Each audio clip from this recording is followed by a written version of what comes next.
Hey, welcome back to the channel. This is okay.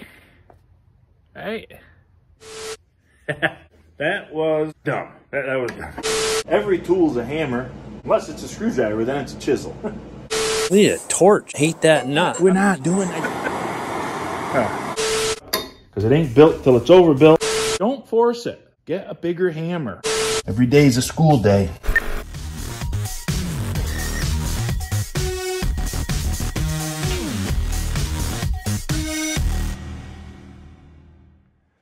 I gotta get underneath this rig to run the propane system, and I thought I might better, if I'm gonna work under it, I'll throw her on the lift, and that way I can do the wheel bearings and all that other crap too. So now she barely fits, and I can't walk under it, but it's sure a lot easier than squeezing under it on the creeper.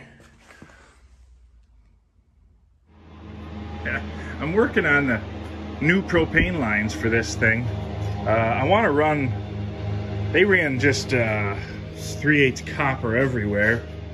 I think it's a little sketchy. I'm going to run iron main branch down, down the whole length of the camper through those holes, and then I'll tee off and I'll run iron branches out a couple things, and then I'll do copper from there. But I didn't want to do copper the whole way. But look at, here's the thing. I gotta run 1/2 inch because nobody seems to have 3/8 or 1/4 inch iron in stock anymore. So, which is fine, and it's not a big deal. The holes in the frame are just big enough. The pipe would fit, but I didn't really want the iron rattling around. I found out, hey, these things that are for PEX, I think they're for PEX, 3/4 inch PEX, they actually must be 3/4 PEX and 3/4 pipe are the same size on the outside. I didn't know this, or they're close enough anyways. So I'm gonna put these in here to keep the pipes from rattling on the frame. But of course now the hole's not big enough anymore because it needs a 1 3/8 hole, it says on here. So I got an 1 3/8 hole saw, and then I realized, why they gotta change the hole saw? You gotta buy the $30 quick change arbor adapter grabber onto thing for your drill. So I said, I'll show them. I'll just put this in my drill and use it like that. So I get back home and realize it ain't fitting in my drill. Too big. I got a way around it. I'll put a socket, and then I'll put a stinger in the socket. You can always get around things, okay? But here's the trick to this. You can't just take hole saw and pop that hole out bigger. You gotta guide it somehow. So I made an arbor that fits the hole, and it fits down in the hole in the bottom of the new and improved hole saw. So that'll guide the hole saw when I go to make that hole. So I gotta go down through and blow all those holes out so I can put these guys in the frame. And then I'll be ready to run some plumbing. She stopped. A lot of smoke came out. I think that makes for a pretty clean install, and that pipe won't be chafing on the steel frame all the time. I mean, eventually probably chafe through these, but it's kind of a snug fit in there. You can move it, but it's snug. What I'll do is I'll leave it about yay far, and I'll throw a hose clamp on the back side so it can't work its way out. And then I'll throw another hose clamp back there so it can't go that way, and it'll stay right there. Simple, simple. I was almost ready to order a new hot water heater. Wait a minute, it's not a hot water heater. If it's hot water, it doesn't need heating. It's a water heater for the camper. And my buddy Stevie goes, hey, my neighbor's got a junk camper. Let's go take the hot water heater out of that. So I had a busted fitting I had to get out, but right now I'm pressure testing it. Just got the hose hooked to it and everything closed. I think it's good. I was afraid maybe it had gotten frozen. But I gotta rig up a way to test it here, see if it works too before I bother putting it in. But that's a nice score. That saved some money. Propane tank rigged with an old barbecue grill hose, booster pack, picked the correct 2 wires, put the juice to them. Fire. Full of water, no leaks, good to go. Well, there, I got the new propane system pretty well plumbed in.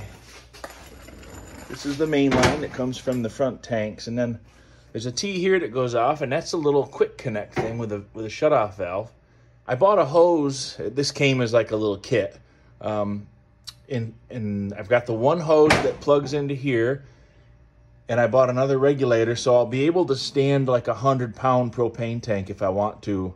Up here to feed the system if I don't want to live on the two 30-pounders like regular camper ones. So if she were going to be set up somewhere semi-permanently or whatever, we could do that to save refilling small tanks a lot. And I'm going to buy a second hose to go with this.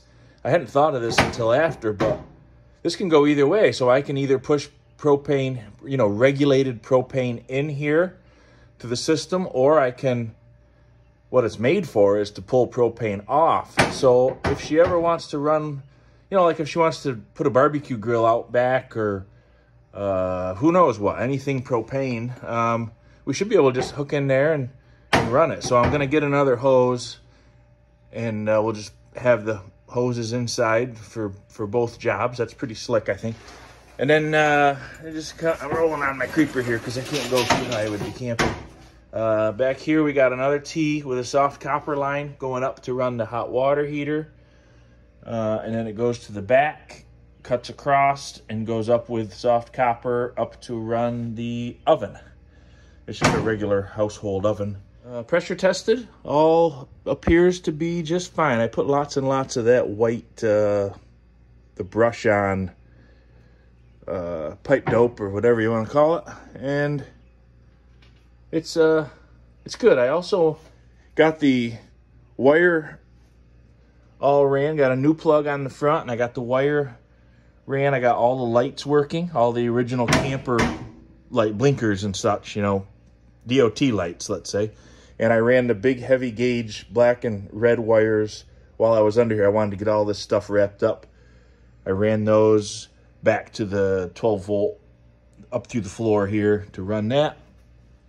I also I don't really know what they're going to look like just yet, but under here I bought some of these. They call them rock lights. I don't know why. I guess because they rock.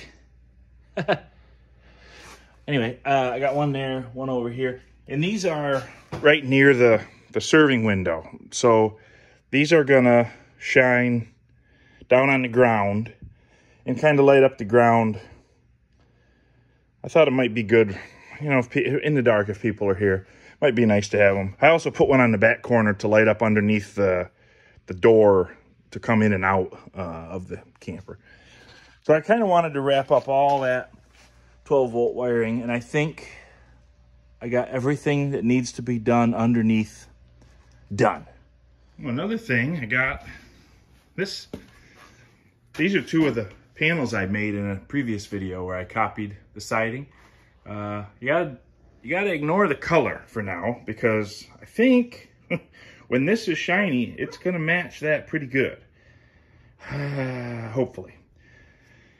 But what's cool about it is how close it looks to the original siding as far as the shape of it, And it lines up pretty well down through.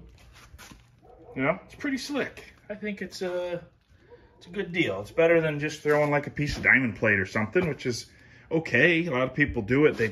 You see where they do these, and they'll just go right edge to edge with diamond plate or wood or something, and that's all right. But I think this would be cooler looking. Like I said before, this one up here, you'll almost never see it because when the door's open, it'll block it. But this one is going to be right up in your grill all the time. And I think it's going to be good. My father-in-law made this display case.